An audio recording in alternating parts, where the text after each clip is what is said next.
We're here to talk to you today about the respective success at Dyson Hoovers and the demise of Kodak, and in particular the management decisions that affect the two companies and how they each embrace technology. My name is Bertie Hill. My name is Rista. I'm Belize. I'm Dom. To start off, we wanted to recap some of the historical background of the two companies that we looked at. For Kodak, it was formed in 1881 by George Kodak. They dominated the international market for cameras, but due to poor CEO decisions, they lost immensely, and today their shares are below $1 US. Dyson was founded by Sir James Dyson in the late 20th century. Their bagless and plastic case vacuum cleaners reshaped the industry. Their research and development have been noticeably important for the products they have produced, also for their domination in the company, which we will elaborate on.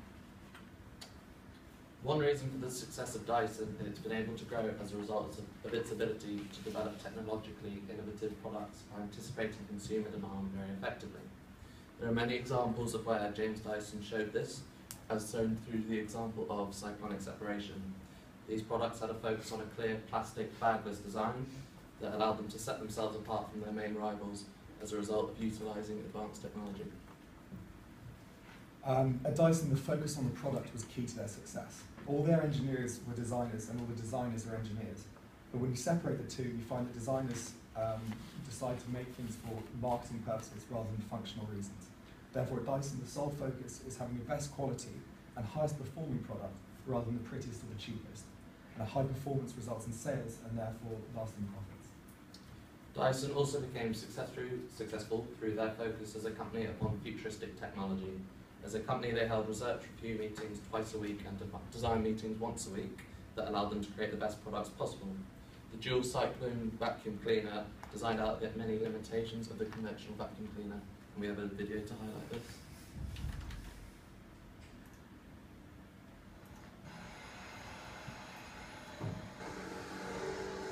It's really a simple engineering principle. 4 fixed wheels like to go in straight lines, whereas a ball can move in any direction.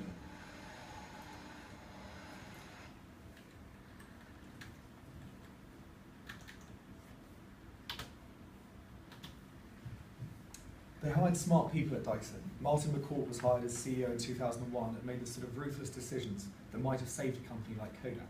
For example, in an attempt to diversify their products, the contra-rotator washing machine was invented. However, this started losing money, and McCourt made the executive decision to cut the product completely, despite Dyson wanting to persevere with it. Critical decisions like this, that negate emotional attachment, are essential for the well-being of a company. A further reason why the company was able to become successful was through their ability to cut costs effectively, rather than, for example, cutting their employees' wages.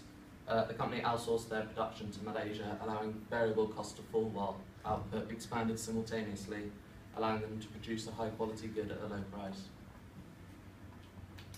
And obviously there's a certain amount of luck. In 1995, for example, Lord Howe was inspecting their factory and asked Dyson if he had any problems. Dyson replied saying he couldn't get into Comet, one of the leading electrical stores in the UK. Lord Howe's wife happened to be on the board of directors there, and the next day Dyson met with the purchasing director. Exactly a year later, they were the best-selling vacuum in Britain.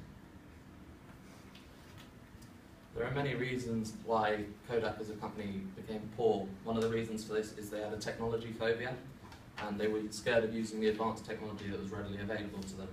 They attempted to cling on to film in a digital age rather than listening to the demands of their consumers, ultimately causing them to fall behind competitors such as Fuji.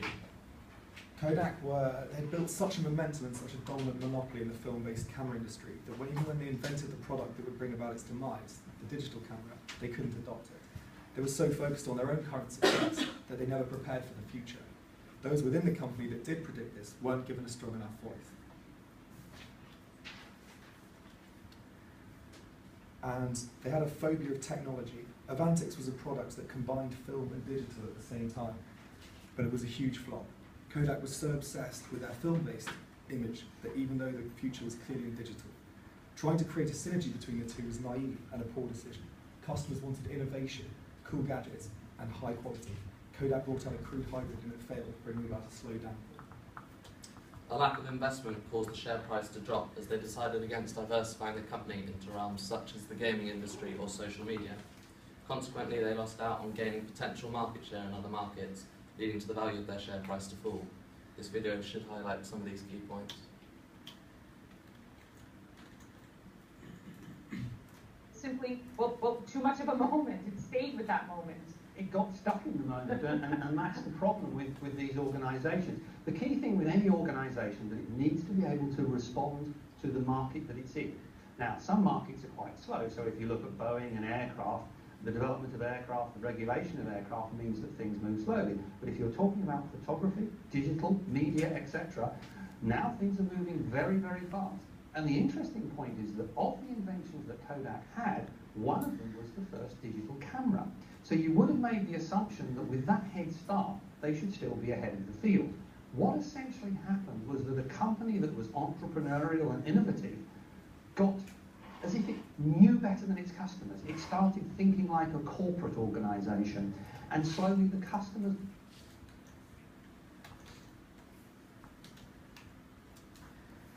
The Kodak pension scheme ran into problems over the last couple of years.